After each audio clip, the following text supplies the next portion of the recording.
ਦਾ Punjab talks channel ਦੇਖ ਰਹੇ ਦਰਸ਼ਕਾਂ ਦਾ ਸਵਾਗਤ। ਮੈਂ ਆ ਕਮਲਜੀਤ ਸਿੱਧੂ ਤੇ ਤੁਸੀਂ ਦੇਖ ਰਹੇ ਹੋ ਪ੍ਰੋਗਰਾਮ ਖਾਸ ਖਬਰ। ਪੰਜਾਬ ਦੀ ਵਿਗੜੀ ਅਮਨ ਦੀ ਸਥਿਤੀ, ਅੰਮ੍ਰਿਤਪਾਲ ਸਿੰਘ ਨੇ ਪੰਜਾਬ ਦੀ ਫਿਜ਼ਾ ਹੋਈ ਆ ਗਰਮ, ਉਸਨੇ ਆਪਣੀ ਸਾਰੀ ਤਾਕਤ ਲਗਾ ਦਿੱਤੀ ਆ। ਤੇ ਦੂਸਰੀ ਜੋ ਖਬਰ ਹੈ ਉਹ ਪੰਜਾਬ ਦੀ ਖੇਤੀਬਾੜੀ ਨੂੰ ਲੈ ਕੇ ਆ ਕਿ ਪੰਜਾਬ ਦਾ ਆਰਥਿਕ ਢਾਂਚਾ ਜਿਹੜਾ ਆ ਉਹ ਖੇਤੀ ਪ੍ਰਧਾਨ ਹੈ।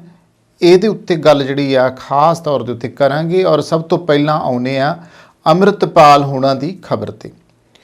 ਅੰਮ੍ਰਿਤਪਾਲ ਹੋਣਾ ਦਾ ਇਹਨਾਂ ਦਿਨਾਂ ਦੇ ਵਿੱਚ ਜੋ ਅਜਨਾਲਾ ਥਾਣੇ ਦਾ ਮੁੱਦਾ ਗਰਮਾਇਆ ਹੋਇਆ, ਆਪਣੇ ਇੱਕ ਸਾਥੀ ਨੂੰ ਛਡਾਉਣ ਲਈ ਸ੍ਰੀ ਗੁਰੂ ਗ੍ਰੰਥ ਸਾਹਿਬ ਜੀ ਨੂੰ ਨਾਲ ਲੈ ਕੇ ਉੱਥੇ ਜਾਣਾ, ਇਹ ਇੱਕ ਵੱਡੀ ਗੱਲ ਹੈ ਜਿਸ ਦੇ ਉੱਤੇ ਪੰਜਾਬ ਦੀ ਜਿਹੜੀ ਆ ਸਿਆਸਤ ਗਰਮਾਈ ਹੋਈ ਆ, ਫਿਜ਼ਾ ਗਰਮਾਈ ਹੋਈ ਆ।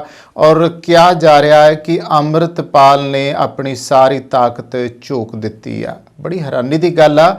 ਅੰਮ੍ਰਿਤਪਾਲ ਸਿੰਘ ਆਪਣੇ ਜਣੇ ਯਾਨੀ ਲੋਕ ਕਹਿ ਰਹੇ ਨੇ ਕਿ ਗੁਰੂ ਦਾ ਓਟ ਆਸਰਾ ਲੈ ਕੇ ਚੱਲਿਆ, ਪਰ ਵਿਰੋਧੀ ਧਿਰਾਂ ਜਿਹੜੀਆਂ ਅੰਮ੍ਰਿਤਪਾਲ ਨੂੰ ਪਸੰਦ ਨਹੀਂ ਕਰਦੀਆਂ, ਉਹਨਾਂ ਦਾ ਕਹਿਣਾ ਆ ਕਿ ਗੁਰੂ ਸਾਹਿਬ ਦੀ ਬੇਅਦਬੀ ਕਰਨ ਵਾਲਾ ਹੀ ਕੰਮ ਕੀਤਾ ਆ। ਗੁਰੂ ਸਾਹਿਬਾਂ ਨੂੰ ਜਿਸ ਤਰੀਕੇ ਨਾਲ ਉਹਨੇ ਓਟ ਆਸਰਾ ਤੱਕ ਲੈ ਕੇ ਗਿਆ ਆ, ਉਹ ਇੱਕ ਗਲਤ ਸੀਗਾ। ਸਿਰਫ ਆਪਣੇ ਇੱਕ ਸਾਥੀ ਨੂੰ ਛੁਡਾਉਣ ਲਈ, ਆਪਣੇ ਇੱਕ ਨਿੱਜੀ ਮੁਫਾਦ ਲਈ, ਉਹ ਕੋਈ ਪੰਥ ਜਾਂ ਕੌਮ ਵਾਸਤੇ ਮੁੱਦਾ ਨਹੀਂ ਸੀਗਾ। ਇਹ ਵਿਰੋਧੀ ਧਿਰਾਂ ਦਾ ਕਹਿਣਾ, ਜਿਸ ਕਰਕੇ ਵੱਖ-ਵੱਖ ਬਿਆਨ ਰਾਜਨੀਤਿਕ ਪਾਰਟੀਆਂ ਦੇ ਆਗੂਆਂ ਦੇ ਆ ਰਹੇ ਆ।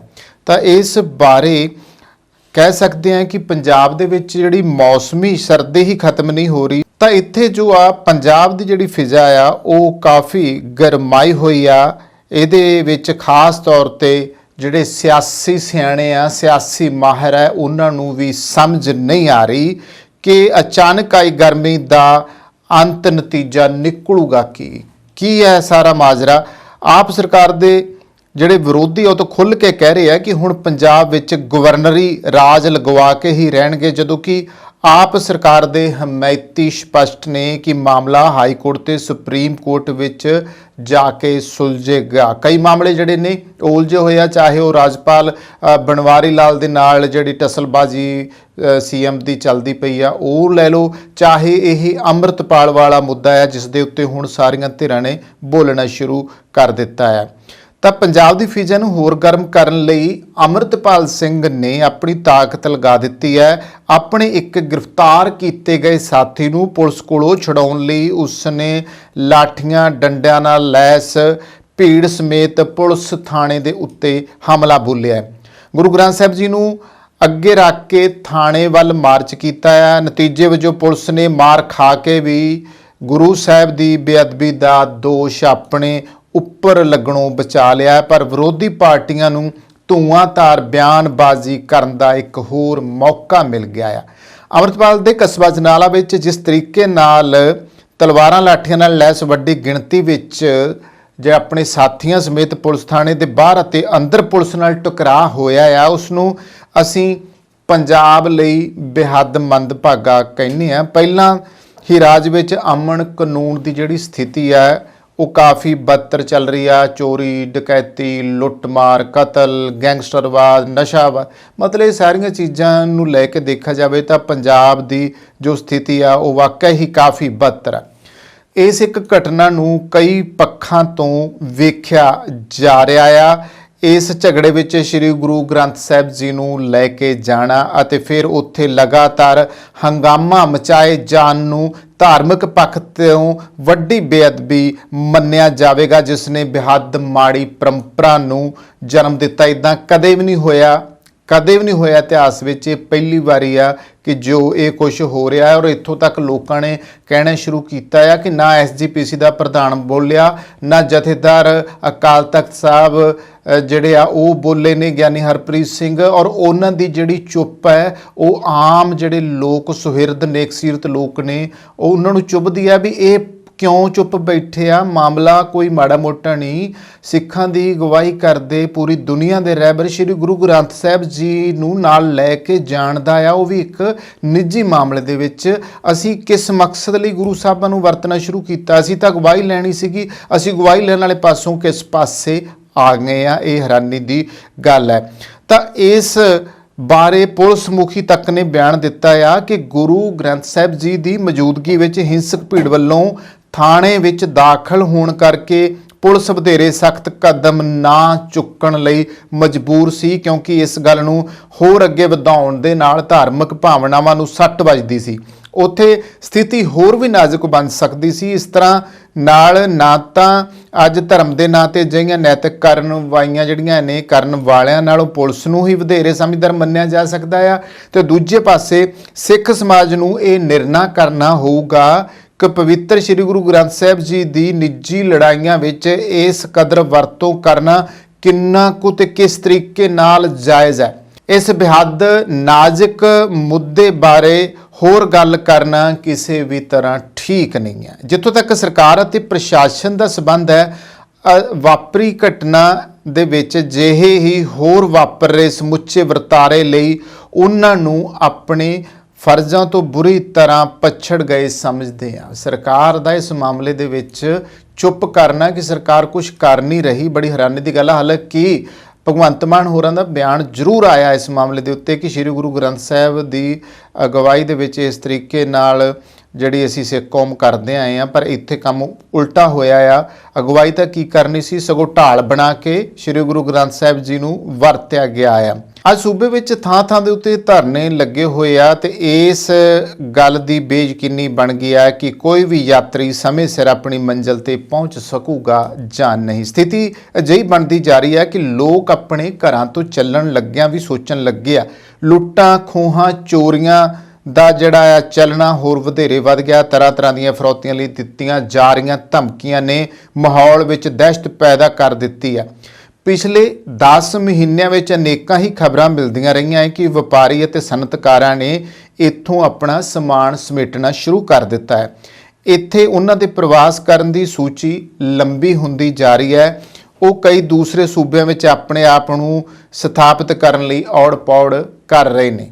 ਉੱਥੇ ਉਹ ਆਪਣੇ ਆਪ ਨੂੰ ਵਧੇਰੇ ਸੁਰੱਖਿਅਤ ਸਮਝਣ ਲੱਗ ਗਏ ਨੇ। ਆਮ ਆਦਮੀ ਪਾਰਟੀ ਦੀ ਸਰਕਾਰ ਭ੍ਰਿਸ਼ਟਾਚਾਰ ਨੂੰ ਨੱਥ ਪਾਉਣ ਅਤੇ ਰਿਸ਼ਵਤ ਨੂੰ ਰੋਕਣ ਦੇ ਨਾਂ ਤੇ ਬਣੀ ਸੀ। ਇਸ ਸੰਬੰਧੀ ਜਿੱਥੇ ਦਰਜਨਾਂ ਹੀ ਵਿਰੋਧੀ ਪਾਰਟੀਆਂ ਦੇ ਆਗੂਆਂ ਤੇ ਕਾਰਵਾਈਆਂ ਕਰਕੇ ਸਹਿਮ ਪੈਦਾ ਕੀਤਾ ਗਿਆ ਹੈ, ਪਰ ਦੂਜੇ ਪਾਸੇ ਆਪਣੀ ਪਾਰਟੀ ਦੇ ਵਿਧਾਇਕਾਂ ਅਤੇ ਕੁਝ ਵਜ਼ੀਰਾਂ ਦੇ ਨਾਂ ਸਾਹਮਣੇ ਆਉਣ ਕਰਕੇ ਹਿਚਕਚਾਹਟ ਵਿੱਚ ਵੀ ਉਹਨਾਂ ਖਿਲਾਫ ਜਿਹੜੀ ਕਾਰਵਾਈ ਆ ਉਹ ਕੀਤੀ ਜਾ ਰਹੀ ਹੈ। ਪਰ ਸੋਚਣ ਵਾਲੀ ਗੱਲ ਹੈ ਕਿ ਅਜਿਹੀਆਂ ਕਾਰਵਾਈਆਂ ਨੇ ਹੇਠਾਂ ਤੋਂ ਉੱਪਰ ਤੱਕ ਫੈਲੀ ਹੋਈ ਭ੍ਰਿਸ਼ਟਾਚਾਰ ਦੀ ਇਸ ਬਿਮਾਰੀ ਨੂੰ ਖਤਮ ਕਰ ਦਿੱਤਾ ਹੈ।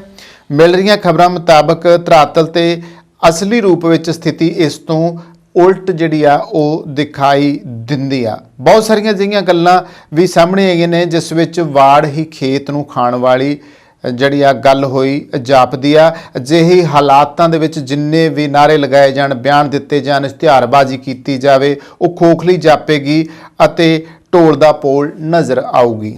ਵੀਰਵਾਰ ਜੋ ਜਨਾਲੇ ਦੇ ਵਿੱਚ ਹੋਇਆ ਘਟਨਾਕ੍ਰਮ ਹੈ, ਪੰਜਾਬ ਵਿੱਚ ਅਮਨ ਕਾਨੂੰਨ ਦੇ ਨਾਜ਼ੁਕ ਹਾਲਾਤਾਂ ਨੂੰ ਉੱਭਰਵੇਂ ਰੂਪ ਵਿੱਚ ਪੇਸ਼ ਕਰ ਰਿਹਾ ਆ। ਇਸ ਘਟਨਾਕ੍ਰਮ ਵਿੱਚ ਵੱਡੇ ਸਵਾਲ ਉਠਾਉਂਦਾ ਹੈ ਕਿ ਅਸੀਂ ਕਿਸ ਸਥਿਤੀ ਦੇ ਵਿੱਚ ਹੈਗੇ ਆ, ਕਿਸ ਪਾਸੇ ਜਾ ਰਹੇ ਹਾਂ, ਸਾਡਾ ਭਵਿੱਖ ਕੀ ਹੈ, ਕਿ ਧਰਮ ਆਧਾਰਿਤ ਸਿਆਸਤ ਸਾਡੇ ਭਵਿੱਖ ਨੂੰ ਫਿਰ ਉਧਾੜ ਲਵੇਗੀ। ਇੱਥੇ ਇਹ ਸਵਾਲ ਵੀ ਉੱਭਰਦਾ ਹੈ ਜਦੋਂ ਦੇਸ਼ ਦੀ ਸਭ ਤੋਂ ਵੱਡੀ ਸਿਆਸੀ ਪਾਰਟੀ ਖੁਦ ਧਰਮ ਆਧਾਰਿਤ ਸਿਆਸਤ ਕਰ ਰਹੀ ਹੈ ਤਾਂ ਦੂਸਰੀਆਂ ਪਾਰਟੀਆਂ, ਗਰੁੱਪਾਂ ਤੇ ਜਥੇਬੰਦੀਆਂ ਨੂੰ ਅਜਿਹੀ ਸਿਆਸਤ ਕਰਨ ਤੋਂ ਕਿਸ ਤਰੀਕੇ ਰੋਕਿਆ ਜਾ ਸਕਦਾ ਹੈ। ਇੱਥੇ ਗੱਲ ਕਰਦੇ ਹਾਂ 1970ਵਿਆਂ ਦੇ ਅਖੀਰ ਤੋਂ ਹੀ ਇਤਿਹਾਸ ਦੀ ਘੁੰਮਣ ਘੇਰੀ ਵਿੱਚ ਜਿਹੜਾ ਪੰਜਾਬ ਆ ਉਹ ਫਸਿਆ ਹੋਇਆ ਆ। 1980ਵਿਆਂ ਵਿੱਚ ਪੰਜਾਬ ਨੇ ਖਾੜਕੂਵਾਦ ਅਤੇ ਸਰਕਾਰੀ ਤਸ਼ੱਦਦ ਝੱਲਿਆ। ਸਿਆਸੀ ਆਗੂਆਂ ਨੇ ਆਪਣੇ ਸੌੜੇ ਸਿਆਸੀ ਤੇ ਨਿੱਜੀ ਹਿੱਤਾਂ ਲਈ ਪੰਜਾਬ ਨਾਲ ਧਰੋਹ ਕੀਤਾ, ਜਿਸ ਕਾਰਨ 1984 ਵਿੱਚ ਫੌਜ ਦਰਬਾਰ ਸਾਹਿਬ ਵਿੱਚ ਦਾਖਲ ਹੋਈ। 84 ਵਿੱਚ ਹੀ ਤਤਕਾਲੀਨ ਪ੍ਰਧਾਨ ਮੰਤਰੀ ਇੰਦਰਾ ਗਾਂਧੀ ਦੇ ਕਤਲ ਤੋਂ ਬਾਅਦ ਦਿੱਲੀ, ਕਾਨਪੁਰ ਤੇ ਹੋਰ ਸ਼ਹਿਰਾਂ ਵਿੱਚ ਹਜ਼ਾਰਾਂ ਸਿੱਖਾਂ ਦਾ ਕਤਲੇਆਮ ਹੋਇਆ। ਦੋਸ਼ੀਆਂ ਨੂੰ ਕੋਈ ਸਜ਼ਾ ਨਾ ਹੋਈ ਅਤੇ ਕਤਲੇਆਮ ਕਰਾਉਣ ਵਾਲੇ ਆਗੂ ਸੱਤਾ ਭੋਗਦੇ ਰਹੇ। 1990ਵਿਆਂ ਵਿੱਚ ਪੰਜਾਬ ਨਸ਼ਿਆਂ ਦੇ ਜਾਲ 'ਚ ਫਸ ਗਿਆ। ਪੰਜਾਬ ਦੀ ਜਵਾਨੀ ਦਾ ਨਸ਼ਿਆਂ ਵਿੱਚ ਗ੍ਰਸੇ ਜਾਣਾ ਸੱਤਾਧਾਰੀਆਂ ਨੂੰ ਬਹੁਤ ਰਾਸ ਆਇਆ। ਇੱਕ ਪਾਸੇ ਨਸ਼ਿਆਂ ਦੇ ਕਾਰੋਬਾਰ ਤੇ ਸਿਆਸੀ ਆਗੂਆਂ, ਪੁਲਿਸ ਅਧਿਕਾਰੀਆਂ ਅਤੇ ਸਮਗਲਰਾਂ ਨੂੰ ਕਰੋੜਾਂ ਰੁਪਏ ਜਿਹੜੇ ਉਹਨਾਂ ਨੇ ਕਮਾਏ ਤੇ ਦੂਸਰੇ ਪਾਸੇ ਨੌਜਵਾਨਾਂ ਵਿੱਚ ਆਪਣੇ ਹੱਕਾਂ ਲਈ ਲੜਨ ਦੀ ਹਿੰਮਤ ਨਾ ਰਹੀ। ਘਬਰਾਏ ਹੋਏ ਮਾਪਿਆਂ ਨੂੰ ਆਪਣੇ ਬੱਚਿਆਂ ਨੂੰ ਕੈਨੇਡਾ, ਅਮਰੀਕਾ ਤੇ ਦੂਸਰੇ ਦੇਸ਼ਾਂ ਵਿੱਚ ਭੇਜਣ ਤੋਂ ਸਿਵਾਏ ਕੋਈ ਰਾਹ ਵਿਖਾਈ ਨਹੀਂ ਦਿੱਤਾ। ਪਰ ਕਿੰਨੇ ਕੁ ਲੋਕ ਜਿਹੜੇ ਆ ਉਹ ਵਿਦੇਸ਼ ਜਾ ਸਕਦੇ ਆ? 5%, 10% ਜਾਂ ਹੋਰ ਕਿੰਨੇ ਕੁ ਜਾ ਸਕਦੇ ਆ? ਸਵਾਲ ਖੜਾ ਹੁੰਦਾ। ਬਾਕੀ ਪੰਜਾਬੀਆਂ ਨੇ ਤਾਂ ਪੰਜਾਬ ਵਿੱਚ ਹੀ ਰਹਿਣਾ ਹੈ ਤੇ ਇੱਥੋਂ ਦੇ ਹਾਲਾਤਾਂ ਦੇ ਨਾਲ ਉਹਨਾਂ ਨੂੰ ਲੜਨਾ ਪੈਣਾ ਆ। ਸਿਆਸੀ ਤੇ ਪ੍ਰਸ਼ਾਸਕੀ ਜਮਾਤਾਂ ਨੇ ਪੰਜਾਬ ਨਾਲ ਕੋਈ ਪ੍ਰਤੀਬੱਧਤਾ ਨਹੀਂ ਦਿਖਾਈ। ਪਿਛਲੇ 2 ਦਹਾਕਿਆਂ ਦਾ ਇਤਿਹਾਸ ਗਵਾਹ ਆ ਕਿ ਸਿਆਸੀ ਆਗੂਆਂ, ਅਧਿਕਾਰੀਆਂ ਤੇ ਕੁਝ ਕਾਰੋਬਾਰੀਆਂ ਨੇ ਦੌਲਤ ਦੇ ਅੰਬਾਰ ਇਕੱਠੇ ਕਰ ਲਏ ਆ, ਜਦੋਂ ਕਿ ਆਮ ਪੰਜਾਬੀ ਬੇਰੁਜ਼ਗਾਰੀ ਦੀ ਚੱਕੀ ਵਿੱਚ ਪਿਸ ਰਹੇ ਆ। ਵਿਦਿਅਕ ਢਾਂਚਾ ਕਮਜ਼ੋਰ ਤੇ ਜਰਜਰਾ ਹੋ ਚੁੱਕਿਆ ਆ। ਉਹ ਇਹੋ ਜਿਹੇ ਵਿਦਿਆਰਥੀ ਪੈਦਾ ਨਹੀਂ ਕਰ ਰਿਹਾ ਜੋ ਆਪਣੇ ਹੁਨਰ ਅਤੇ ਕਾਬਲੀਅਤ ਦੇ ਆਧਾਰ ਤੇ ਰੁਜ਼ਗਾਰ ਹਾਸਲ ਕਰ ਸਕਣ ਤੇ ਦੂਸਰੇ ਪਾਸੇ ਸਰਕਾਰਾਂ ਨੇ ਰੁਜ਼ਗਾਰ ਦੇਣ ਲਈ ਕੋਈ ਵਿਸ਼ੇਸ਼ ਯਤਨ ਨਹੀਂ ਕੀਤੇ। ਇਹੀ ਨਹੀਂ, 7-8 ਸਾਲ ਪਹਿਲਾਂ ਪੰਜਾਬ ਵਿੱਚ ਧਰਮ ਆਧਾਰਿਤ ਸਿਆਸਤ ਦਾ ਦਖਲ ਦੁਬਾਰਾ ਸ਼ੁਰੂ ਹੋਇਆ। ਸ਼ਰਾਰਤੀ ਅਨਸਰਾਂ ਨੇ ਗੁਰੂ ਗ੍ਰੰਥ ਸਾਹਿਬ ਦੀ ਬੇਅਦਬੀ ਕੀਤੀ। ਬੇਅਦਬੀ ਦਾ ਵਿਰੋਧ ਕਰ ਰਹੇ ਨਿਹੱਥੇ ਲੋਕਾਂ ਤੇ ਗੋਲੀ ਚਲਾਈ। ਸਰਕਾਰਾਂ ਬਦਲੀਆਂ ਪਰ ਕੋਈ ਵੀ ਸਰਕਾਰ ਬੇਅਦਬੀ ਕਰਨ ਵਾਲੇ ਦੋਸ਼ੀਆਂ ਤੇ ਬਾਈਬਲ ਕਲਾਂ ਵਿੱਚ ਗੋਲੀ ਚਲਾਉਣ ਦੇ ਹੁਕਮ ਦੇਣ ਵਾਲਿਆਂ ਵਿਰੁੱਧ ਅਜਿਹੀ ਕਾਰਵਾਈ ਨਹੀਂ ਕਰ ਸਕੀ ਜਿਸ ਨਾਲ ਲੋਕਾਂ ਦੇ ਦਿਲਾਂ ਤੇ ਲੱਗੇ ਜ਼ਖਮਾਂ ਨੂੰ ਮਰਮ ਲੱਗਦੀ। ਇਹਨਾਂ ਸਮਿਆਂ ਵਿੱਚ ਹੀ ਬਦਮਾਸ਼ਾਂ ਦੇ ਟੋਲੇ ਜਿਹੜੇ ਆ, ਗੈਂਗਸਟਰ ਜਿਨ੍ਹਾਂ ਨੂੰ ਆਪਾਂ ਕਹਿੰਦੇ ਆ, ਉਹ ਉੱਭਰੇ। ਸਿਆਸੀ ਜਮਾਤ ਨੂੰ ਧਰਮ ਆਧਾਰਿਤ ਸਿਆਸਤ ਵੀ ਰਾਸ ਆਉਂਦੀ ਹੈ ਕਿਉਂਕਿ ਇਸ ਕਾਰਨ ਲੋਕਾਂ ਦਾ ਧਿਆਨ ਬੇਰੁਜ਼ਗਾਰੀ ਜਿਹੇ ਮੁੱਦਿਆਂ ਤੋਂ ਹਟਦਾ ਹੈ। ਇਹ ਸਭ ਕੁਝ ਦੇ ਬਾਵਜੂਦ ਅਜਨਾਲਾ ਵਿੱਚ ਵਾਪਰਿਆ ਘਟਨਾਕ੍ਰਮ ਪੁਲਿਸ ਪ੍ਰਸ਼ਾਸਨ ਅਤੇ ਖੁਫੀਆ ਢਾਂਚੇ ਦੀ ਅਸਫਲਤਾ ਦੀ ਕਹਾਣੀ ਪੇਸ਼ ਕਰਦਾ ਆ। ਪ੍ਰਮੁੱਖ ਪ੍ਰਸ਼ਨ ਇਹ ਹੈ ਕਿ ਹੁਣ ਕੀ ਹੋ ਰਿਹਾ ਹੈ? ਕੀ ਧਰਮ ਆਧਾਰਿਤ ਸਿਆਸਤ ਲਈ ਦੁਬਾਰਾ ਸਫਾਬੰਦੀ ਹੋ ਰਹੀ ਹੈ? ਸਵਾਲ ਖੜੇ ਹੁੰਦੇ ਆ। ਕੇਂਦਰ ਤੇ ਸੂਬਾ ਸਰਕਾਰਾਂ ਪੰਜਾਬ ਦੇ ਮਸਲੇ ਸੁਲਝਾਉਣ ਦੀ ਬਜਾਏ ਆਪਸੀ ਟਕਰਾਅ ਦੀ ਰਾਹ ਤੇ ਚੱਲ ਰਹੀਆਂ ਨੇ। ਕਦੇ ਪਾਣੀਆਂ ਦਾ ਮਸਲਾ ਉਭਾਰਿਆ ਜਾਂਦਾ ਹੈ, ਕਦੇ ਚੰਡੀਗੜ੍ਹ ਦਾ ਤੇ ਕਦੇ ਪੰਜਾਬ ਯੂਨੀਵਰਸਿਟੀ ਦਾ। ਇੱਕ ਦੂਸਰੇ ਦੇ ਸਿਰ ਦੋਸ਼ ਮੜੇ ਜਾਂਦੇ ਆ ਪਰ ਇਹ ਕੋਈ ਨਹੀਂ ਸੋਚਦਾ ਕਿ ਨੁਕਸਾਨ ਪੰਜਾਬ ਤੇ ਪੰਜਾਬੀਆਂ ਦਾ ਹੋਣਾ ਆ। ਪੰਜਾਬ ਨੇ 1947 ਦੀ ਵੰਡ ਅਤੇ 1980 ਵਿੱਚ ਅਨੰਤ ਦੁੱਖ ਭੋਗਿਆ ਆ। ਜੇ ਪੰਜਾਬ ਦੀ ਸਿਆਸੀ ਜਮਾਤ, ਨੌਜਵਾਨਾਂ, ਵਿਦਿਆਰਥੀਆਂ, ਕਿਸਾਨਾਂ ਅਤੇ ਹੋਰ ਵਰਗਾਂ ਨੇ ਸੂਝ-ਬੂਝ ਤੋਂ ਕੰਮ ਨਾ ਲਿਆ ਤੇ ਪੰਜਾਬ ਫਿਰ ਲੂਹਿਆ ਜਾਊਗਾ। ਸਿਆਸੀ ਜਮਾਤ, ਪ੍ਰਸ਼ਾਸਨ ਤੇ ਪੁਲਿਸ ਵਿਭਾਗ ਨੂੰ ਪੰਜਾਬ ਦੇ ਅਮਨ ਕਾਨੂੰਨ ਦੇ ਹਾਲਾਤ ਬਾਰੇ ਗੰਭੀਰਤਾ ਨਾਲ ਸੋਚਣ ਤੇ ਇਸ ਨੂੰ ਸਹੀ ਦਿਸ਼ਾ ਵੱਲ ਲੈ ਜਾਣ ਲਈ ਅਰਥ ਭਰਪੂਰ ਕਦਮ ਚੁੱਕਣ ਲਈ ਜ਼ਰੂਰਤ ਹੈ। ਪੰਜਾਬ 1980ਵਿਆਂ ਦੇ ਦੁਖਾਂਤ ਨੂੰ ਮੁੜ ਭੋਗਣ ਦੀ ਸਥਿਤੀ ਦੇ ਵਿੱਚ ਨਹੀਂ ਹੈ ਔਰ ਖਾਸ ਤੌਰ ਦੇ ਉੱਤੇ ਜਿਹੜੇ ਅੰਮ੍ਰਿਤਪਾਲ ਸਿੰਘ ਹੋਰਾਂ ਦੇ ਨਾਲ ਐਡਾ ਟੋਲਾ ਤੁਰਿਆ ਫਿਰਦਾ ਆ, ਉਹਨਾਂ ਦੇ ਵਿੱਚ ਜੇ ਕਹਿ ਲਈਏ ਤਾਂ ਬਹੁਤ ਸਾਰੇ ਉਹ ਲੋਕ ਆ ਜਿਹੜੇ ਸਿੱਖੀ ਨੂੰ ਪਿਆਰ ਕਰਨ ਵਾਲੇ ਆ, ਜਿਹੜੇ ਸੱਚੀ ਸ੍ਰੀ ਗੁਰੂ ਗ੍ਰੰਥ ਸਾਹਿਬ ਨੂੰ ਪਿਆਰ ਕਰਨ ਵਾਲੇ ਆ, ਸੱਚੀ ਧਰਮ ਨੂੰ, ਇਤਿਹਾਸ ਨੂੰ ਪਿਆਰ ਕਰਨ ਵਾਲੇ ਆ। ਉਹ ਸ਼ਾਇਦ ਉਸ ਨਜ਼ਰੀਏ ਨਾਲ ਵੀ ਦੇਖਦੇ ਆ ਕਿਉਂਕਿ ਉਹ ਅੰਮ੍ਰਿਤ ਛਕਾਉਣ ਦਾ ਕੰਮ ਕੀਤਾ ਹੋਇਆ ਸੀਗਾ ਸ਼ੁਰੂ। ਪਰ ਅਫਸੋਸ ਹੈ ਕਿ ਵਿੱਚ ਆ ਕਿਸ ਦਿਸ਼ਾ ਨੂੰ ਜਿਹੜੀ ਆ ਮੋੜਾ ਪੈ ਰਿਹਾ ਆ, ਇਸ ਦੇ ਉੱਤੇ ਸਾਰਾ ਬੁੱਧੀਜੀਵੀ ਵਰਗ, ਸਾਰੇ ਸਿਆਸੀ ਮਾਹਰ ਔਰ ਖਾਸ ਤੌਰ ਦੇ ਉੱਤੇ ਜਿਹੜੀ ਧਾਰਮਿਕ ਆਗੂਆਂ ਦੀ ਚੁੱਪ ਹੈ ਉਹ ਹੈਰਾਨ ਕਰਦੀ ਆ ਕਿਉਂਕਿ ਉਹ ਜਿਹੜੇ ਸਿਆਸੀ ਮਾਹਰ ਜਾਂ ਇਸ ਤਰ੍ਹਾਂ ਦੇ ਚਿੰਤਕ ਲੋਕ ਆ ਉਹ ਸੋਚਣ ਲਈ ਮਜਬੂਰ ਹੋਏ ਆ ਵੀ ਕੌਣ ਕੀ ਕਰ ਰਿਹਾ, ਕੀ ਇਸ ਦੇਸ਼ ਪੰਜਾਬ ਦਾ ਹੋ ਰਿਹਾ ਹੈ, ਇਹ ਕੌਣ ਕਿਹਦੇ ਤਾਰ ਹੱਥ 'ਚ ਫੜੀ ਬੈਠਾ ਆ, ਕੌਣ ਕਿਹਦੀ ਤਾਰ ਜਿਹੜੀ ਆ ਹਿਲਾ ਰਿਹਾ, ਕੌਣ ਕਿਸ ਨੂੰ ਕਿਸ ਲਈ ਵਰਤ ਰਿਹਾ ਆ। ਇਸ ਛਛੋਪੰਜ ਵਿੱਚ ਪੰਜਾਬ ਵੀ ਪਿਆ ਹੋਇਆ ਤੇ ਪੰਜਾਬੀ ਵੀ ਪਏ ਆ ਕਿ ਆਖਰ ਪੰਜਾਬ ਦਾ ਬਣੂਗਾ ਕੀ। ਹੁਣ ਆਉਂਦੇ ਜੀ ਅਗਲੀ ਖਬਰ ਵੱਲ ਕਿ ਪੰਜਾਬ ਦਾ ਜੋ ਆਰਥਿਕ ਢਾਂਚਾ ਆ ਉਹ ਖੇਤੀ ਪ੍ਰਧਾਨ ਹੈ। ਵੈਸੇ ਤਾਂ ਅਸੀਂ ਕਹਿੰਦੇ ਹਾਂ ਕਿ ਪੰਜਾਬ ਖੇਤੀ ਪ੍ਰਧਾਨ ਜੋ ਆ ਸਟੇਟ ਹੈ, ਖੇਤੀ ਪ੍ਰਧਾਨ ਸੂਬਾ ਆ। ਇਸ ਦੇ ਉੱਤੇ ਜਿਹੜਾ ਨਜ਼ਰ ਮਾਰਦੇ ਆ ਕਿ ਆਖਰ ਕੀ ਹੈ ਇਹ ਗੱਲ ਸੱਚ ਹੈ ਤਾਂ ਪੰਜਾਬ ਸੂਬੇ ਦੀ ਆਰਥਿਕਤਾ ਦੇ ਸੰਬੰਧ ਵਿੱਚ ਕਾਫੀ ਵਿਦਵਾਨ ਅਤੇ ਜਿਹੜੇ ਮੀਡੀਆ ਕਰਮੀ ਹੈ ਇਸ ਨੂੰ ਖੇਤੀ ਪ੍ਰਧਾਨ ਸੂਬਾ ਆਖਦੇ ਨੇ। ਇਹ ਵਿਚਾਰ ਜਿਹੜਾ ਸੀ 1970ਵਿਆਂ ਅਤੇ 1980ਵਿਆਂ ਤੋਂ ਅਸੀਂ ਸੁਣਦੇ ਆ ਰਹੇ ਹਾਂ। ਇਹ ਸਵਾਲ ਪੈਦਾ ਹੁੰਦਾ ਆ ਕਿ ਪਿਛਲੇ 40-50 ਵਰ੍ਹਿਆਂ ਵਿੱਚ ਕੁਝ ਬਦਲਿਆ ਆ ਜਾਂ ਨਹੀਂ। ਕੁਝ ਵਿਦਵਾਨਾਂ ਦੇ ਵਿਚਾਰ ਵਿੱਚ ਹੁਣ ਪੰਜਾਬ ਖੇਤੀ ਪ੍ਰਧਾਨ ਸੂਬਾ ਨਹੀਂ ਰਿਹਾ। ਅਤੇ ਇਸ ਦੀ ਆਰਥਿਕਤਾ ਵਿੱਚ ਪਿਛਲੇ ਸਾਲਾਂ ਦੌਰਾਨ ਅਹਿਮ ਤਬਦੀਲੀਆਂ ਆ ਗਈਆਂ ਨੇ। ਇਸ ਨੂੰ ਤਾਜ਼ਾ ਅੰਕੜਿਆਂ ਦੀ ਲੋੜ ਵਿੱਚ ਵਿਚਾਰਨ ਦੀ ਲੋੜ ਹੈ। ਇਸ ਸੰਬੰਧ ਵਿੱਚ ਤਾਜ਼ਾ ਅੰਕੜੇ ਉਪਲਬਧ ਨੇ ਔਰ ਖੇਤੀ ਮਾਹਰ ਸਰਦਾਰ ਸੁੱਚਾ ਸਿੰਘ ਗਿੱਲ ਹੋਣਾ ਦੀ ਇਹ ਸਾਰੀ ਪੜਚੋਲ ਹੈ, ਜਿਸ ਵਿੱਚ ਉਹ ਕਹਿੰਦੇ ਨੇ ਕਿ ਇਹ ਅੰਕੜੇ ਸੂਬੇ ਦੀ ਕੁੱਲ ਘਰੇਲੂ ਆਮਦਨ ਦੀ ਵੱਖ-ਵੱਖ ਖੇਤਰਾਂ ਵਿੱਚ ਵੰਡ ਅਤੇ ਪਰਸਪਰ ਖੇਤਰਾਂ ਵਿੱਚ ਰੁਜ਼ਗਾਰ ਦੀ ਵੰਡ ਬਾਰੇ ਹੈ। ਇਹਨਾਂ ਦੇ ਆਧਾਰ ਦੇ ਉੱਤੇ ਹੀ ਸੂਬੇ ਦੀ ਆਰਥਿਕਤਾ ਦੇ ਢਾਂਚੇ ਬਾਰੇ ਵਿਸਥਾਰ ਨਾਲ ਗੱਲ ਕੀਤੀ ਜਾ ਸਕਦੀ ਹੈ। ਗੱਲ ਕਰਾਂਗੇ ਪਹਿਲਾਂ ਆਰਥਿਕ ਢਾਂਚੇ ਦੀ ਪਰਿਭਾਸ਼ਾ ਹੈ ਕੀ ਹੈ। ਅਰਥ ਵਿਗਿਆਨ ਵਿੱਚ ਆਰਥਿਕ ਢਾਂਚੇ ਨੂੰ ਦੋ ਮਾਪਦੰਡਾਂ ਨਾਲ ਪਰਿਭਾਸ਼ਿਤ ਕੀਤਾ ਜਾਂਦਾ ਹੈ। ਇੱਕ ਮਾਪਦੰਡ ਕਿਸੇ ਇਲਾਕੇ ਜਾਂ ਦੇਸ਼ ਵਿੱਚ ਸੂਬੇ ਦੀ ਆਰਥਿਕਤਾ ਵਿੱਚ ਕੁੱਲ ਘਰੇਲੂ ਆਮਦਨ ਦੀ ਵੱਖ-ਵੱਖ ਖੇਤਰਾਂ ਵਿੱਚ ਪੈਦਾ ਹੋਣ ਵਾਲੀ ਆਮਦਨ ਦੇ ਮਿਕਦਾਰ ਬਾਰੇ ਹੈ। ਦੂਜਾ ਮਾਪਦੰਡ ਇਹ ਹੈ ਕਿ ਉਸ ਇਲਾਕੇ ਸੂਬੇ ਦੇਸ਼ ਦੇ ਵੱਖ-ਵੱਖ ਖੇਤਰਾਂ ਦੇ ਵਿੱਚ ਜਿਹੜਾ ਰੁਜ਼ਗਾਰ ਹੈ ਉਹ ਕਿਵੇਂ ਵੰਡਿਆ ਹੋਇਆ। ਇਸ ਦਾ ਮਤਲਬ ਇਹ ਹੈ ਕਿ ਵੱਖ-ਵੱਖ ਖੇਤਰਾਂ ਵਿੱਚ ਕੁੱਲ ਰੁਜ਼ਗਾਰ ਦੀ ਮਾਤਰਾ ਲੋਕਾਂ ਨੂੰ ਕੰਮ ਰੁਜ਼ਗਾਰ ਕਿੰਨਾ ਦੇ ਰਿਹਾ। ਜੇਕਰ ਖੇਤੀ ਖੇਤਰ ਹੈ ਤੇ ਸਭ ਤੋਂ ਵੱਧ ਅਨੁਪਾਤ ਵਿੱਚ ਸੂਬੇ ਦੀ ਆਮਦਨ ਪੈਦਾ ਕਰ ਰਿਹਾ ਹੋਵੇ ਅਤੇ ਸਭ ਤੋਂ ਵੱਧ ਰੁਜ਼ਗਾਰ ਵੀ ਲੋਕਾਂ ਨੂੰ ਮੁਹੱਈਆ ਕਰਵਾ ਰਿਹਾ ਹੋਵੇ, ਉਸ ਨੂੰ ਖੇਤੀ ਪ੍ਰਧਾਨ ਸੂਬਾ ਕਿਹਾ ਜਾ ਸਕਦਾ ਹੈ। ਜੇਕਰ ਇਹਨਾਂ ਦੋਵਾਂ ਮਾਪਦੰਡਾਂ ਅਨੁਸਾਰ ਕੋਈ ਹੋਰ ਖੇਤਰ ਕੁੱਲ ਆਮਦਨ ਅਤੇ ਕੁੱਲ ਰੁਜ਼ਗਾਰ ਜ਼ਿਆਦਾ ਮੁਹੱਈਆ ਕਰਵਾ ਰਿਹਾ ਹੋਵੇ ਤਾਂ ਆਰਥਿਕਤਾ ਨੂੰ ਉਸ ਖੇਤਰ ਦੇ ਪ੍ਰਭਾਵੀ ਖੇਤਰ ਵਜੋਂ ਜਾਣਿਆ ਜਾਊਗਾ। ਆਰਥਿਕਤਾ ਨੂੰ ਆਮ ਤੌਰ ਤੇ 3 ਖੇਤਰਾਂ ਵਿੱਚ ਵੰਡਿਆ ਜਾਂਦਾ ਆ। ਇਹ ਖੇਤਰ ਹੈ ਪ੍ਰਾਇਮਰੀ ਖੇਤਰ, ਦੂਸਰਾ ਹੈਗਾ ਸੈਕੰਡਰੀ ਖੇਤਰ ਤੇ ਤੀਜਾ ਜਿਹੜਾ ਹੈਗਾ ਜੀ ਉਹ ਉਦਯੋਗਿਕ ਖੇਤਰ ਕਿਹਾ ਜਾ ਸਕਦਾ। ਇਸ ਦ੍ਰਿਸ਼ਟੀਕੋਣ ਤੋਂ ਜਿਹੜੇ ਆ ਪਹਿਲੇ ਨੰਬਰ ਦੇ ਉੱਤੇ ਖੇਤੀ ਖੇਤਰ, ਦੂਜੇ ਨੰਬਰ ਤੇ ਉਦਯੋਗਿਕ ਖੇਤਰ ਅਤੇ ਤੀਜੇ ਨੰਬਰ ਦੇ ਉੱਤੇ ਸੇਵਾਵਾਂ ਖੇਤਰ ਦੇ 3 ਖੇਤਰਾਂ ਨੂੰ ਮੰਨ ਕੇ ਆਰਥਿਕ ਢਾਂਚੇ ਨੂੰ ਸਮਝਿਆ ਜਾ ਸਕਦਾ ਹੈ। ਆਰਥਿਕ ਅਤੇ ਸਮਾਜਿਕ ਵਿਕਾਸ ਨਾਲ ਇਹਨਾਂ ਖੇਤਰਾਂ ਦੀ ਮਹੱਤਤਾ ਵੱਧ ਘੱਟ ਹੋ ਸਕਦੀ ਹੈ। ਆਮ ਤੌਰ ਤੇ ਮੁੱਢਲੇ ਵਿਕਾਸ ਦੇ ਦੌਰ ਵਿੱਚ ਖੇਤੀ ਖੇਤਰ ਸਭ ਤੋਂ ਵੱਧ ਮਹੱਤਵਪੂਰਨ ਹੁੰਦਾ ਹੈ। ਵਿਕਾਸ ਦੇ ਅਗਲੇ ਦੌਰ ਵਿੱਚ ਆਮ ਤੌਰ ਤੇ ਉਦਯੋਗਿਕ ਖੇਤਰ ਦੀ ਮਹੱਤਤਾ ਵਿੱਚ ਵਾਧਾ ਹੁੰਦਾ ਹੈ, ਪਰ ਕਈ ਵਾਰ ਇਸ ਖੇਤਰ ਦੇ ਜ਼ੋਰ ਨਾ ਫੜਨ ਕਰਕੇ ਇਸ ਤੋਂ ਸੇਵਾਵਾਂ ਦਾ ਖੇਤਰ ਜਿਹੜਾ ਜੀ ਉਹ ਅੱਗੇ ਲੰਘ ਸਕਦਾ ਹੈ। ਆਰਥਿਕ ਖੇਤਰਾਂ ਦੀ ਮੌਜੂਦਾ ਸਥਿਤੀ ਬੰਨੀ ਵੀ ਨਜ਼ਰ ਮਾਰ ਲੈਂਦੇ ਆ ਕਿ ਪੰਜਾਬ ਦੀ ਆਰਥਿਕਤਾ ਬਾਰੇ ਤਾਜ਼ੇ ਅੰਕੜੇ ਪੰਜਾਬ ਦੇ ਆਰਥਿਕ ਸਰਵੇਖਣ 2021-22 ਵਿੱਚ ਮੌਜੂਦ ਨੇ। ਇਹ ਅੰਕੜੇ ਸੂਬੇ ਵਿੱਚ ਪੈਦਾ ਹੋਣ ਵਾਲੀ ਆਮਦਨ ਅਤੇ ਰੁਜ਼ਗਾਰ ਵਿੱਚ ਲੱਗੇ ਕਿਰਤੀਆਂ ਤੇ ਕੰਮ ਕਰਨ ਵਾਲੇ ਵਿਅਕਤੀਆਂ ਦੇ ਅਨੁਮਾਨਾਂ ਦੇ ਬਾਰੇ ਵਿੱਚ ਹੈ। ਇਹਨਾਂ ਅੰਕੜਿਆਂ ਤੋਂ ਸੂਬੇ ਦੇ ਆਰਥਿਕ ਢਾਂਚੇ ਬਾਰੇ ਸਥਿਤੀ ਸਪਸ਼ਟ ਅਤੇ ਸਮਝੀ ਜਾ ਸਕਦੀ ਹੈ।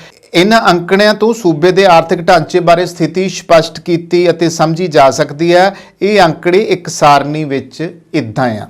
ਇਹਨਾਂ ਅੰਕੜਿਆਂ ਤੋਂ ਪਤਾ ਲੱਗਦਾ ਹੈ ਕਿ ਖੇਤੀ ਅਤੇ ਇਸ ਨਾਲ ਸੰਬੰਧਿਤ ਆਰਥਿਕ ਕਿਰਿਆਵਾਂ ਜਿਵੇਂ ਪਸ਼ੂ ਪਾਲਣ, ਜੰਗਲਾਤ ਅਤੇ ਮੱਛੀ ਪਾਲਣ ਤੋਂ ਸੂਬੇ ਨੂੰ 29% ਦੀ ਆਮਦਨ ਪ੍ਰਾਪਤ ਹੁੰਦੀ ਹੈ। ਸੂਬੇ ਦੇ ਕੁੱਲ ਰੁਜ਼ਗਾਰ ਵਿੱਚ ਇਹਨਾਂ ਦਾ ਹਿੱਸਾ ਜਿਹੜਾ ਆ ਉਹ 25% ਤੋਂ ਥੋੜਾ ਜਿਹਾ ਵੱਧ ਹੈ। ਜੇਕਰ ਸਿਰਫ ਫਸਲਾਂ ਦੀ ਪੈਦਾਵਾਰ ਦਾ ਵੇਰਵਾ ਵੇਖਿਆ ਜਾਵੇ ਤਾਂ ਇਸ ਸੂਬੇ ਦੀ ਕੁੱਲ ਆਮਦਨ ਦਾ 17.5% ਦੀ ਹਿੱਸਾ ਜਿਹੜਾ ਆ ਉਹ ਪ੍ਰਾਪਤ ਹੁੰਦਾ ਹੈ ਤੇ ਕੁੱਲ ਰੁਜ਼ਗਾਰ ਵਿੱਚ ਫਸਲਾਂ ਵਿੱਚ 15.5% ਲੋਕਾਂ ਨੂੰ ਰੁਜ਼ਗਾਰ ਮਿਲਦਾ। ਇਸ ਦੇ ਮੁਕਾਬਲੇ ਜੇ ਉਦਯੋਗਿਕ ਖੇਤਰ ਦੀ ਗੱਲ ਕਰੀਏ ਤਾਂ ਉਦਯੋਗਿਕ ਖੇਤਰ ਵਿੱਚ ਸੂਬੇ ਨੂੰ ਕੁੱਲ ਆਮਦਨ ਦਾ 24% ਤੋਂ ਥੋੜਾ ਜਿਹਾ ਵੱਧ ਹਿੱਸਾ ਪ੍ਰਾਪਤ ਹੁੰਦਾ ਤੇ ਇਸ ਤੋਂ ਇਲਾਵਾ 31% ਤੋਂ ਥੋੜਾ ਜਿਹਾ ਵੱਧ ਲੋਕਾਂ ਨੂੰ ਰੁਜ਼ਗਾਰ ਮਿਲਦਾ ਹੈ। ਇਹਨਾਂ ਦੋਵਾਂ ਦੇ ਮੁਕਾਬਲੇ ਵਿੱਚ ਸੇਵਾਵਾਂ ਦੇ ਖੇਤਰ ਵਿੱਚ ਸੂਬੇ ਨੂੰ 46% ਦੀ ਆਮਦਨ ਪ੍ਰਾਪਤ ਹੁੰਦੀ ਹੈ ਅਤੇ 42% ਤੋਂ ਥੋੜਾ ਜਿਹੀ ਵੱਧ ਜਿਹੜੀ ਆ ਫੀਸਦੀ ਜਿਹੜੀ ਆ ਉਹ ਲੋਕਾਂ ਨੂੰ ਰੁਜ਼ਗਾਰ ਮਿਲਦਾ ਆ। ਇਸ ਤਰ੍ਹਾਂ ਆਮਦਨ ਅਤੇ ਰੁਜ਼ਗਾਰ ਵਿੱਚ ਹਿੱਸੇਦਾਰੀ ਦੇ ਪੱਖੋਂ ਸੇਵਾਵਾਂ ਦਾ ਖੇਤਰ ਸਭ ਤੋਂ ਵੱਧ ਮਹੱਤਵਪੂਰਨ ਅਤੇ ਵੱਡਾ ਖੇਤਰ ਉਹ ਬਣ ਗਿਆ ਆ। ਦੂਜੇ ਦੋਵੇਂ ਖੇਤੀ ਅਤੇ ਉਦਯੋਗਿਕ ਖੇਤਰ ਸੇਵਾਵਾਂ ਖੇਤਰ ਦੇ ਮੁਕਾਬਲੇ ਵਿੱਚ ਪਿੱਛੇ ਹੀ ਰਹਿ ਗਏ ਨੇ। ਤਾਂ ਇਸ ਅੰਕੜਿਆਂ ਦੇ ਵਿੱਚ ਅਸੀਂ ਦੇਖਿਆ ਆ ਇਹ ਗੱਲ ਸਾਫ਼ ਹੋ ਜਾਂਦੀ ਹੈ ਕਿ ਪੰਜਾਬ ਦਾ ਆਰਥਿਕ ਢਾਂਚਾ ਹੁਣ ਖੇਤੀ ਪ੍ਰਧਾਨ ਨਹੀਂ ਰਿਹਾ। ਭਾਵੇਂ ਕਿ 2011 ਦੀ ਜਨਗਣਨਾ ਅਨੁਸਾਰ ਪੰਜਾਬ ਵਿੱਚ 62.51% ਦੀ ਵਸੋਂ ਪਿੰਡਾਂ ਵਿੱਚ ਰਹਿ ਰਹੀ ਹੈ। ਪਿੰਡਾਂ ਦੇ ਬਹੁਗਿਣਤੀ ਵਿਅਕਤੀ ਖੇਤੀ ਤੋਂ ਇਲਾਵਾ ਪਿੰਡਾਂ ਵਿੱਚ ਜਾਂ ਪਿੰਡਾਂ ਤੋਂ ਬਾਹਰ ਹੋਰ ਕੰਮਾਂ ਕਾਜਾਂ ਦੇ ਵਿੱਚ ਲੱਗੇ ਹੋਏ ਆ। ਮੌਜੂਦਾ ਸਮੇਂ ਦੌਰਾਨ ਸੇਵਾਵਾਂ ਦਾ ਖੇਤਰ ਹੁਣ ਪੰਜਾਬ ਦੀ ਆਰਥਿਕਤਾ ਦਾ ਮੁੱਖ ਖੇਤਰ ਬਣ ਗਿਆ ਆ। ਪੰਜਾਬ ਦੀ ਆਰਥਿਕਤਾ 1960ਵਿਆਂ 1970ਵਿਆਂ ਅਤੇ 1980ਵਿਆਂ ਤੱਕ ਖੇਤੀ ਪ੍ਰਧਾਨ ਸੀ। 21ਵੀਂ ਸਦੀ ਵਿੱਚ ਬੜੀ ਤੇਜ਼ੀ ਨਾਲ ਇਸ ਵਿੱਚ ਤਬਦੀਲੀ ਆ ਗਈ। ਇਸ ਦੌਰਾਨ ਵਿੱਦਿਆ ਦੇ ਖੇਤਰ ਵਿੱਚ ਪ੍ਰਾਈਵੇਟ ਸਕੂਲ, ਕਾਲਜ ਅਤੇ ਯੂਨੀਵਰਸਿਟੀਆਂ ਖੁੱਲ੍ਹੀਆਂ ਨੇ ਅਤੇ ਸਿਹਤ ਦੇ ਖੇਤਰ ਵਿੱਚ ਪ੍ਰਾਈਵੇਟ ਕਲੀਨਿਕ ਅਤੇ ਹਸਪਤਾਲ ਜਿਹੜੇ ਆ ਉਹ ਖੋਲ੍ਹੇ ਗਏ ਨੇ। ਪ੍ਰਾਈਵੇਟ ਰੇਡੀਓ ਤੇ ਟੈਲੀਵਿਜ਼ਨ ਕੇਂਦਰ ਅਤੇ ਟੈਲੀਫੋਨ, ਬੈਂਕਿੰਗ ਅਤੇ ਵਿੱਤੀ ਸੇਵਾਵਾਂ ਦੇ ਵਪਾਰ ਵਿੱਚ ਵਾਧਾ ਹੋਇਆ ਆ। ਖੇਤੀ ਵਿੱਚ ਖੜੋਤ ਦੇ ਸੰਕੇਤ ਜਾਂ ਧੀਮੀ ਵਿਕਾਸ ਦੀ ਦਰ ਨੋਟ ਕੀਤੀ ਗਈ ਆ। ਇਉਂ ਹੀ ਉਦਯੋਗਿਕ ਵਿਕਾਸ ਨੇ ਵੀ ਕੋਈ ਖਾਸ ਜ਼ੋਰ ਨਹੀਂ ਫੜਿਆ। ਅਸਲ ਵਿੱਚ ਉਦਯੋਗਿਕ ਇਕਾਈਆਂ ਨੂੰ 1982 ਤੋਂ 1992 ਦੌਰਾਨ ਪੰਜਾਬ ਵਿੱਚ ਹੋਈ ਹਿੰਸਾ ਨੇ ਐਸੀ ਮਾਰ ਮਾਰੀ ਕਿ ਉਹ ਮੁੜ ਕੇ ਉੱਠ ਹੀ ਨਹੀਂ ਸਕੀਆਂ। ਰਹਿੰਦੀ ਕਸਰ ਗੁਆਂਢੀ ਹਿਮਾਚਲ ਪ੍ਰਦੇਸ਼ ਅਤੇ ਉੱਤਰਾਖੰਡ ਸੂਬਿਆਂ ਨੂੰ ਕੇਂਦਰ ਸਰਕਾਰ ਵੱਲੋਂ ਉਦਯੋਗਿਕ ਇਕਾਈਆਂ ਨੂੰ ਵਿਸ਼ੇਸ਼ ਟੈਕਸ ਰਿਆਇਤਾਂ ਸਹੂਲਤਾਂ ਦੇਣ ਨਾਲ ਪੰਜਾਬ ਦੇ ਉਦਯੋਗਿਕ ਵਿਕਾਸ ਦੇ ਉੱਤੇ ਮਾੜਾ ਅਸਰ ਪਿਆ ਹੈ। ਦੇਸ਼ ਦੇ ਪਾਕਿਸਤਾਨ ਨਾਲ ਤਲਖ ਰਹੇ ਸਬੰਧ ਵੀ ਸੂਬੇ ਦੇ ਉਦਯੋਗਿਕ ਵਿਕਾਸ ਵਾਸਤੇ ਬੁਰੇ ਸਾਬਤ ਹੋਏ ਨੇ। ਇਸ ਕਰਕੇ ਖੇਤੀ ਵਿੱਚ ਹਰੇ ਇਨਕਲਾਬ ਤੋਂ ਬਾਅਦ ਉਦਯੋਗਿਕ ਵਿਕਾਸ ਨਾ ਹੋਣ ਕਾਰਨ ਸੇਵਾਵਾਂ ਦਾ ਖੇਤਰ ਪੰਜਾਬ ਦੇ ਵਿੱਚ ਭਾਰੂ ਹੋ ਗਿਆ ਆ। ਖੇਤੀ ਵਿੱਚ ਵੱਡੀ ਪੱਧਰ ਤੇ ਮਸ਼ੀਨੀਕਰਨ ਵਾਲੇ ਇਸ ਖੇਤਰ ਵਿੱਚ ਵਿਹਲੇ ਹੋਏ ਕਿਰਤੀਆਂ ਨੂੰ ਰੁਜ਼ਗਾਰ ਵਾਸਤੇ ਦੂਜੇ ਖੇਤਰਾਂ ਵਿੱਚ ਰੁਜ਼ਗਾਰ ਪ੍ਰਾਪਤ ਕਰਨ ਲਈ ਜਾਣਾ ਪਿਆ ਆ। ਤਾਂ ਇਸ ਕਰਕੇ ਖੇਤੀ ਖੇਤਰ ਦਾ ਜਿਹੜਾ ਕੁੱਲ ਹਿੱਸਾ ਆ ਰੁਜ਼ਗਾਰ ਵਿੱਚੋਂ ਕਾਫੀ ਘਟ ਗਿਆ ਆ। ਉਦਯੋਗਿਕ ਖੇਤਰ ਦੇ ਵਿਕਾਸ ਵਿੱਚ ਹੌਲੀ ਰਫ਼ਤਾਰ ਨੇ ਕਿਰਤੀਆਂ ਨੂੰ ਰੁਜ਼ਗਾਰ ਮੁਹੱਈਆ ਨਹੀਂ ਕੀਤਾਗਾ, ਜਿਸ ਕਰਕੇ ਬਹੁਤੇ ਕਿਰਤੀ ਸੇਵਾਵਾਂ ਦੇ ਖੇਤਰ ਵਿੱਚ ਰੁਜ਼ਗਾਰ ਲਈ ਚਲੇ ਗਏ ਨੇ। ਮੌਜੂਦਾ ਹਾਲਾਤ ਵਿੱਚ ਸੇਵਾਵਾਂ ਦਾ ਖੇਤਰ ਸੂਬੇ ਦੀ ਆਰਥਿਕਤਾ ਵਿੱਚ ਮੁੱਖ ਖੇਤਰ ਬਣ ਗਿਆ ਆ। ਇਸ ਤਬਦੀਲੀ ਨਾਲ ਸੂਬੇ ਦੀ ਜਿਹੜੀ ਆਰਥਿਕਤਾ ਆ ਵਿੱਚ ਇੱਕ ਜਿਹੜਾ ਆ ਖੜੋਤ ਪੈਦਾ ਹੋ ਗਈ ਆ, ਅਸੰਤੁਲਨ ਪੈਦਾ ਹੋ ਗਿਆ ਆ। ਤਾਂ ਜਿਹੜਾ ਅਸੰਤੁਲਨ ਪੈਦਾ ਹੋਇਆ ਜਿਹੜਾ ਉਸ ਦੇ ਉੱਤੇ ਨਿਗਾਹ ਮਾਰਦੇ ਹਾਂ ਕਿ ਪੰਜਾਬ ਵਿੱਚ ਹਰੇ ਇਨਕਲਾਬ ਨਾਲ ਖੇਤੀ ਉਤਪਾਦਨ ਵਿੱਚ ਕਈ ਗੁਣਾ ਵਾਧਾ ਹੋਇਆ ਸੀ। ਇਹ ਉਤਪਾਦਨ ਕਣਕ ਅਤੇ ਝੋਨੇ ਦੀਆਂ ਫਸਲਾਂ ਨੇ ਮੁੱਖ ਤੌਰ ਦੇ ਉੱਤੇ ਵਧਾਇਆ। ਇਸ ਉਤਪਾਦਨ ਨੂੰ ਕੇਂਦਰ ਦੀਆਂ ਏਜੰਸੀਆਂ ਵੱਲੋਂ ਖਰੀਦ ਲਿਆ ਜਾਂਦਾ ਹੈ। ਇਸ ਨੂੰ ਦੇਸ਼ ਵਿੱਚ ਜਨਤਕ ਵੰਡ ਪ੍ਰਣਾਲੀ ਅਨੁਸਾਰ ਸਾਰੇ ਦੇਸ਼ ਵਿੱਚ ਵੰਡਿਆ ਜਾਂਦਾ ਹੈ।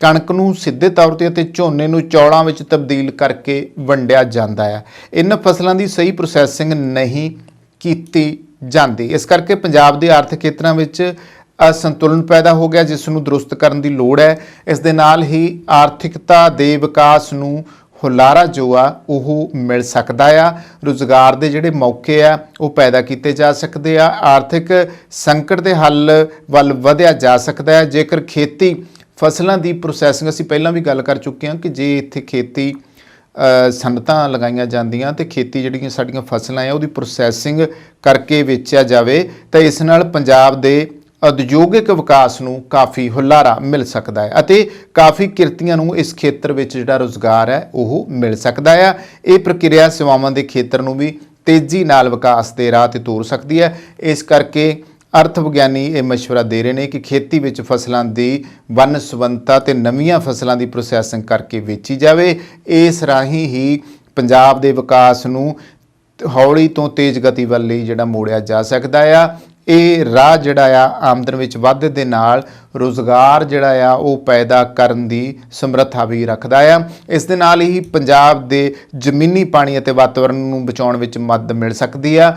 ਪਰ ਇਹ ਰਾਹ ਪਿਛਲੇ 30-35 ਸਾਲਾਂ ਤੋਂ ਸੁਝਾਉਣ ਦੇ ਬਾਵਜੂਦ ਅਪਣਾਇਆ ਨਹੀਂ ਜਾ ਸਕਿਆ। ਇਸ ਦੀ ਵਜ੍ਹਾ ਨਾਲ ਆਰਥਿਕਤਾ ਦੇ ਖੇਤਰਾਂ ਵਿੱਚ ਅਸੰਤੁਲਨ ਪੈਦਾ ਹੋਇਆ। ਇਸ ਨੂੰ ਠੀਕ ਕਰਨਾ ਸਮੇਂ ਦੀ ਲੋੜ ਹੈ ਤੇ ਪੰਜਾਬ ਦੇ ਅੱਗੇ ਵਧਣ ਦੀ ਕੁੰਜੀ ਵੀ ਹੈ। ਔਰ ਖਾਸ ਤੌਰ ਤੇ ਪੰਜਾਬੀਓ ਕਿਸੇ ਗੱਲ ਦੇ ਉੱਤੇ ਆ ਜਾਵੋ। ਪੰਜਾਬੀ ਮਾਂ ਬੋਲੀ ਬਾਰੇ ਐਡੇ ਵੱਡੇ ਇਸ ਵਾਰੀ ਐਲਾਨ ਭਗਵੰਤ ਮਾਨ ਸਰਕਾਰ ਨੇ ਕੀਤੇ ਸੀਗੇ, ਪਰ ਪੰਜਾਬੀਆਂ ਦੀ ਹੱਠ ਧਰਮੀ ਇੰਨੀ ਹੈ, ਸੁਣ ਕੇ ਗੁੱਸਾ ਵੀ ਆਉਂਦਾ, ਵੇਖ ਕੇ ਗੁੱਸਾ ਵੀ ਆਉਂਦਾ ਆ ਕਿ ਇਹ ਕਿਹੜੀ ਹਰਕਤ ਆ ਕਿ ਤੁਸੀਂ ਇੱਕ ਬੋਰਡ ਜਿਹੜੇ ਪੰਜਾਬੀ 'ਚ ਨਹੀਂ ਲਿਖਾ ਸਕੇ। ਇਹਦਾ ਮਤਲਬ ਤੁਸੀਂ ਪੰਜਾਬੀ ਦੇ ਪੱਖ 'ਚ ਹੀ ਨਹੀਂ ਗਏ। ਤੁਹਾਡਾ ਤਾਂ ਜਿਹੜਾ ਦਿਖਾਵੇ ਦਾ ਕੁਝ ਹੋਰ ਬਣਾਂਗਾ। ਜੇ ਤੁਹਾਨੂੰ ਸੋਸ਼ਲ ਮੀਡੀਆ ਤੇ ਪੰਜਾਬ ਨੂੰ ਵੇਖ ਲਓ ਜਾਂ ਆਮ ਗੱਲਾਂ ਕਰਨ ਨੂੰ ਵੇਖ ਲਓ ਤਾਂ ਗੱਲਾਂ ਚੱਬ ਚਿੱਥ ਕੇ ਕਰਦੇ ਆ, ਪਰ ਪੰਜਾਬੀ ਦੇ ਨਾਲ ਜਿਹੜੀ ਤੁਸੀਂ ਧਰੋ ਕਮਾਈ ਜਾਂਦੇ ਆ ਉਹ ਸਪਸ਼ਟ ਹੋ ਗਿਆ ਕਿ ਤੁਸੀਂ ਪੰਜਾਬੀ ਦੇ ਪੱਖ ਵਿੱਚ ਨਹੀਂ ਹੈਗੇ। ਦੂਜੇ ਪਾਸੇ 30-35 ਸਾਲ ਤੋਂ ਰੌਲਾ ਪਾਉਂਦੇ ਜਾ ਰਿਹਾ ਕਿ ਪੰਜਾਬ ਦੇ ਵਿੱਚ ਖੇਤੀ ਵਨਸਵੰਨਤਾ ਲਿਆਵੋ, ਸਰਕਾਰਾਂ ਦੇ ਉੱਤੇ ਜ਼ੋਰ ਪਾਓ,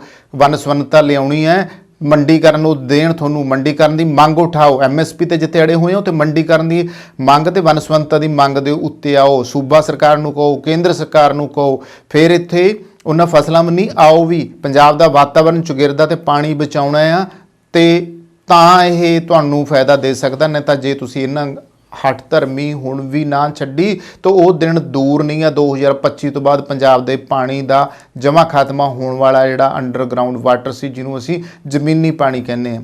ਫਿਰ ਹਜੇ ਕੋਈ ਲੋੜ ਹੈਗੀ ਆ ਸਾਨੂੰ ਕੁਛ ਇਹੋ ਜਿਹਾ ਸੂਚਨਾ ਦੇਣ ਦੀ, ਇਸ਼ਾਰਾ ਦੇਣ ਦੀ। ਇੰਨੇ ਇਸ਼ਾਰੇ ਪੰਜਾਬ ਨੂੰ ਮਿਲਦੇ ਆ।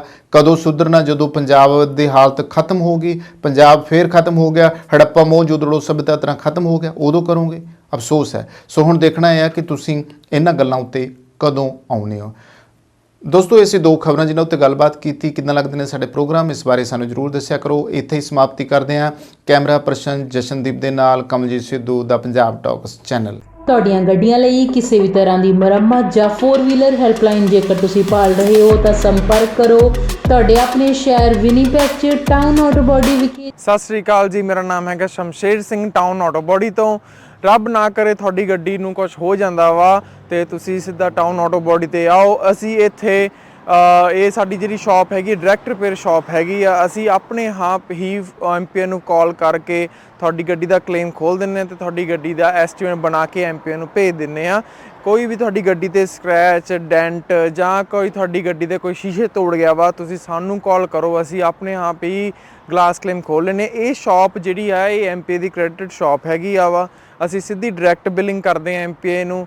ਇੱਥੇ ਅਸੀਂ ਆਪ ਹੀ ਗਲਾਸ ਕਲੇਮ ਵੀ ਖੋਲ੍ਹਦੇ ਹਾਂ। ਤੁਹਾਨੂੰ ਗਲਾਸ ਕਲੇਮ ਖੋਲ੍ਹਣ ਦੀ ਫੋਨ ਦੀ ਲੋੜ ਨਹੀਂ ਹੈਗੀ। ਅਸੀਂ ਆਪਣੇ ਆਪ ਇੱਥੇ ਗਲਾਸ ਕਲੇਮ ਖੋਲ੍ਹਦੇ। ਜਦੋਂ ਤੱਕ ਤੁਹਾਡੀ ਗੱਡੀ ਇੱਥੇ ਸ਼ਾਪ 'ਤੇ ਰਹੂਗੀ ਉਦੋਂ ਤੱਕ ਅਸੀਂ ਕਾਰ ਰੈਂਟਲ ਵੀ ਦੇਵਾਂਗੇ। ਵੈਨ ਆ, ਟਰੱਕ, SUV, ਕੋਈ ਵੀ ਤੁਹਾਨੂੰ ਕਾਰ ਰੈਂਟਲ ਵੀ ਚਾਹੀਦੀ ਹੋਈ ਅਸੀਂ ਕਾਰ ਰੈਂਟਲ ਵੀ ਤੁਹਾਨੂੰ ਦੇਵਾਂਗੇ। ਆਪਣੀ ਸ਼ਾਪ ਲੋਕੇਸ਼ਨ ਹੈਗੀ ਆ 64 ਸਾਲਟਰ ਸਟਰੀਟ ਵਿਨੀਪੈਗ ਦੇ ਵਿੱਚ। ਜਿਵੇਂ ਤੁਹਾਨੂੰ ਪਤਾ ਹੀ ਹੈ ਸਨੋ ਆ ਰਹੀ ਹੈ ਵਿਨੀਪੈਗ ਦੇ ਵਿੱਚ, ਉਵੇਂ ਤੁਹਾਡੇ ਲਈ ਅਸੀਂ ਵਿੰਟਰ ਟਾਇਰ ਪ੍ਰੋਗਰਾਮ ਲੈ ਕੇ ਆਏ। ਐਮਪੀਏ ਦਾ ਵਿੰਟਰ ਟਾਇਰ ਪ੍ਰੋਗਰਾਮ ਆ, ਉਹਦੇ ਵਿੱਚ $2000 ਤੱਕ ਤੁਹਾਨੂੰ ਐਮਪੀ ਹੀ ਲੋਨ ਦਿੰਦੀ ਆ। ਵਿੰਟਰ ਟਾਇਰ ਪ੍ਰੋਗਰਾਮ ਵਿੱਚ ਅਲੋਏ ਵੀਲਸ, ਟਾਇਰ ਅਲਾਈਨਮੈਂਟ ਤੁਸੀਂ ਕਰਵਾ ਸਕਦੇ ਹੋ। ਕੋਈ ਵੀ ਤੁਹਾਨੂੰ ਜਾਣਕਾਰੀ ਦੀ ਲੋੜ ਆ ਤੁਸੀਂ ਸਾਨੂੰ ਜਦੋਂ ਮਰਜ਼ੀ ਫੋਨ ਕਰ ਲਓ 2044211300 ਤੇ, ਜਾਂ ਤੁਸੀਂ ਸਾਡੀ ਵੈਬਸਾਈਟ ਤੇ ਜਾ ਲਓ www.townautobody.ca। ਉਹਦੇ ਵਿੱਚ ਤੁਸੀਂ 24/7 ਲਾਈਵ ਚੈਟ ਤੁਸੀਂ ਏਜੰਟ ਦੇ ਨਾਲ ਕਰ ਸਕਦੇ ਹੋ। Thank you. ਹਾਂਜੀ, ਸਤਿ ਸ੍ਰੀ ਅਕਾਲ ਜੀ। ਮੇਰੀ ਗੱਡੀ ਦਾ ਇੱਥੇ ਇੱਕ ਡੈਂਟ ਜਿਹਾ ਪੈ ਗਿਆ ਸੀਗਾ। ਉਸ ਤੋਂ ਬਾਅਦ ਮੈਂ ਇਹਨਾਂ ਕੋਲ ਟਾਊਨ ਆਟੋ ਬਾਡੀ ਵਾਲਿਆਂ ਕੋਲ ਆਇਆ ਤੇ MPI ਤੋਂ ਕਲੇਮ ਲੈਣ ਤੋਂ ਬਾਅਦ ਇਹਨਾਂ ਕੋਲ ਗੱਡੀ ਆਪਾਂ ਨੇ ਰੱਖ ਦਿੱਤੀ ਤੇ ਥੋੜੀ ਦਿਨਾਂ ਦੇ ਵਿੱਚ ਇਹਨਾਂ ਨੇ ਗੱਡੀ ਮੇਰੀ ਪੂਰੀ ਚੰਗੀ ਤਰ੍ਹਾਂ ਮੁਕੰਮਲ ਕਰਕੇ ਸਹੀ ਕਰਕੇ ਦੇ ਦਿੱਤੀ ਹੈ। ਤੇ ਨਾਲ ਦੀ ਨਾਲ ਇਹਨਾਂ ਨੇ ਗੱਡੀ ਦੀ ਮੇਰੀ ਦੀ ਡਿਟੇਲਿੰਗ ਵੀ ਕਰਤੀ, ਧੋਤੀ ਤੇ ਗੱਡੀ ਪੂਰੀ ਲਿਸ਼ਕਾਤੀ ਤੇ ਬਹੁਤ ਵਧੀਆ ਜਿਹੜੀ ਆ ਕਸਟਮਰ ਸਰਵਿਸ ਵੀ ਦਿੰਦੇ ਨੇ। ਤੇ ਜੇਕਰ ਤੁਹਾਨੂੰ ਉਸ ਟਾਈਮ ਤੇ ਜੇਕਰ ਤੁਹਾਡੀ ਗੱਡੀ ਖਰਾਬ ਹੋਈ ਹੈ ਤੇ ਕੋਈ ਰੈਂਟਲ ਗੱਡੀ ਤੁਸੀਂ ਚਲਾਉਣ ਨੂੰ ਲੈਣੀ ਹੈ ਤੇ ਉਹ ਵੀ ਜਿਹੜੀ ਹੈ ਤੁਹਾਨੂੰ ਪ੍ਰੋਵਾਈਡ ਕਰ ਦਿੰਦੇ ਨੇ। ਮੈਂ ਤੁਹਾਨੂੰ ਹਾਈਲੀ ਰਿਕਮੈਂਡ ਕਰਾਂਗਾ ਵਿਨੀਪੈਗ ਏਰੀਆ ਦੇ ਵਿੱਚ ਜਾਂ ਤੁਸੀਂ ਕਿਸੇ ਹੋਰ ਲਾਗ ਪਾਸ ਦੇ ਏਰੀਆ ਦੇ ਵਿੱਚ ਤੁਹਾਡੀ ਗੱਡੀ ਆ ਖਰਾਬ ਹੁੰਦੀ ਹੈ, ਤੁਸੀਂ ਇਹਨਾਂ ਕੋਲ ਪਹੁੰਚੋ ਤੇ ਬਹੁਤ ਹੀ ਵਧੀਆ ਸਰਵਿਸ ਤੇ ਜਲਦੀ ਜਿਹੜੀ ਤੁਹਾਨੂੰ ਆ ਤੁਹਾਡੀ ਗੱਡੀ ਚਲਦੀ ਕਰਕੇ ਦੇ ਦਿੰਦੇ ਨੇ। Thank you ji. ਸਰਵਿਸ ਦਾ ਲਾਭ ਉਠਾਉਣ ਲਈ ਹੁਣੇ ਕੰਟੈਕਟ ਕਰੋ town auto body 64 Salter street Winnipeg MB Canada Manitoba. ਸਾਡਾ ਕੰਟੈਕਟ ਨੰਬਰ ਹੈ +1204 421 1300।